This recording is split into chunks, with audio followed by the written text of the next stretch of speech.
Kanti ke kwamkele kwakhona kwimbadu kwesi sigaba ngoku sijonge ezolonwabo kanti ke sijonge nenkcubeko kanti ke sikhangele ke into imvumi zethu sikhona ke apha kwele ntshona koloni nakwamanye amaphondo ke kambe ezikhona ezisityelele bazenza ntoni na kanti ke apha studio une haircut entsha unkabi ebona namakhoglis. Alright, naye uZandisile Rhayi wasiwa njengoRhayi ke yamkhumbula ngengoma yakhe usana lam kodwa uzayiva ngaye mina ngathi ke ndayicula ngangathi ndiyalila nto kaRhayi mani kwamkele ndiyabulela siyaphila kunjani kuwe? Hayi kude kwalapha lo mcimbi we-haircut entsha zibona usika wam mtsha ngoku nee-goggles is in line with i-album yakhe entsha? Yeah, into ebonakalisa i-growth image entsha endizama uyibonisa ebantwini since kudala ndikule industry for some years. Yeah, unexesha lingakanani kule industry yomculo? Ndiqale ngo-2002 ucula professional. Ndiqale ucula with abambongeni ingema bendibhekisha bona oVicky Vilakazi ndisebenza nabo Bhutisizwe. Yes, and then emveni koko that's where I started my own demo, the single called Hambu Zobuya.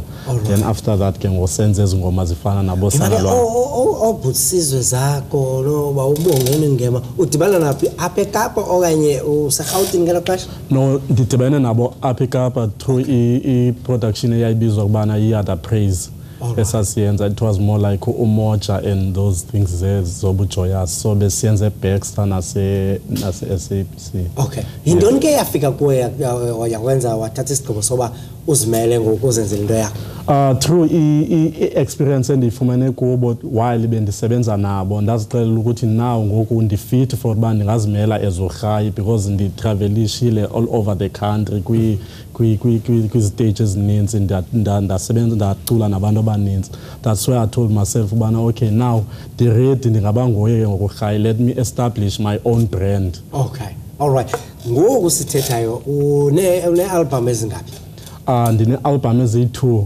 The first one is single of which yayi-introduction yam uba mandaziwe ebantwini and ndizama notesta the kind of music endiwenzayo uba abantu bazawuthanda kanjani.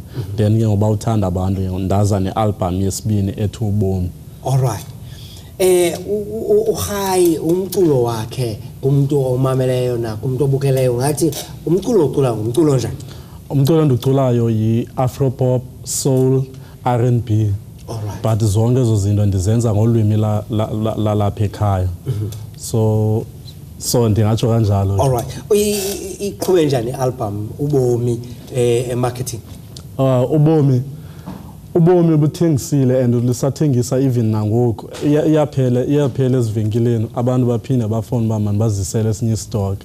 Cha into benibethwa indaba ye-distribution bungafumaneki kwezinye indawo. But ngoku ndizilungisile izinto ezinjalo so izawufumaneka kuzo zonke indawo and kune-album endiyenzayo ngoku entsha ezawuphuma. Make sithethe ke nge-album obhizi usestudio ngalo mzuzu? Ndisestudio ngokuthetha nawe. I-album kulindeleke into iphume nini? I-album yami ndizayikhupha ngoJanuwari. Okay. Ndizayikhupha ngoJanuwari but sesizigqibile ingoma ezininzi. But ke kungancami uyayazi into xa imnandi funeke uhlale kuyo uyicoselele ubani uyifaka izinongo so simane senza loo nto simane sikhupha sifaka simane sigalela itiyo till idivakala. All right. Yeah. So ngoJanuwari nakanjani abayile? I-title yayizabe sini? Asikayazi because ine-title ezininzi and safuna uzijonga asikayazi since singekazi-complete ezinye ingoma. But ke i-title yakhe since le ibisithi Ubomi funeka ulindele another noba now you can just imagine noba izawuthini. Izaba into engapha kobomi. Yeah, into engapha kobomi so andiyazi. Izaba into. Ayikokufa kodwa. All right. Basijonge ke ngoku into yoba njengoba ke usebenza ngale album intsha ngobani imvumo osebenzisana nazo featurisha abane kwe abantu mabalindele ntoni kuyo? Okay, on this album since bensitsho nawe undibuza ngelook yami kule album ndifuna ibe different kunezi bendizenzile before. Okay. Mostly kule album ndisebenzise young producers abafana basakhulayo and basaphuma ecollegeini base-hungry for uba zilanto zi-producers so ndisebenza nabo so siba nexesha lininzi lokwenza izingoma, you understand? Yeah. Rather than to take abasebesaziyo. Okay. Yeah. So is the artist Cape Town Ubomi bunjani? Yeah.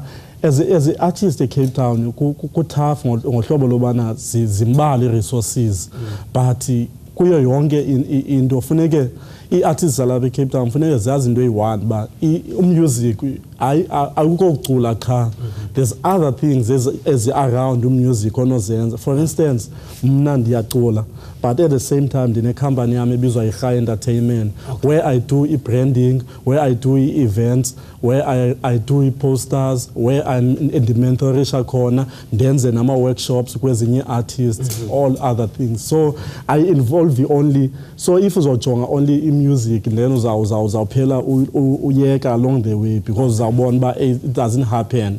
Kanti xana uyi-brand usenza zonke izinto ku-easy uba mawuhlala uhleli because xa ungaculi estagini wenza i-event, xa ungenza into ethile ubhizi workshop ezinye artists, xa ungeza enye into wenza enye into. All right. RHAYI Entertainment abantu bakufumana phi kwi-RHAYI Entertainment in case bafuna ukuba bafumane more of ukumentorishwa okanye ku-workshop? Okay. I-office RHAYI Entertainment iselinge lethu eKhayelitsha. If ufuna for more information, you can go on Facebook and check RHAYI Zandisile or RHAYI Entertainment @gmail.com. Okay. So zizo ufumaneka apha. Ndiyafumaneka. RHAYI masibonelele okuhle kodwa uJanuary silindile nje emva kwe-festivities. Nilindele ibhomba. Ibhomba. Yeah. All right. Ngiyabonga kakhulu nako. Kambe kuzabuna le headcut ne? Yeah, izohlala ihlele headcut. All right. Ukanti ke sibulele ke pha kumuntu kaRHAYI bekukangaka ke besinako sincokola naye apho. Disibuye sibonane kwixesha elilandelayo. Kamnandi.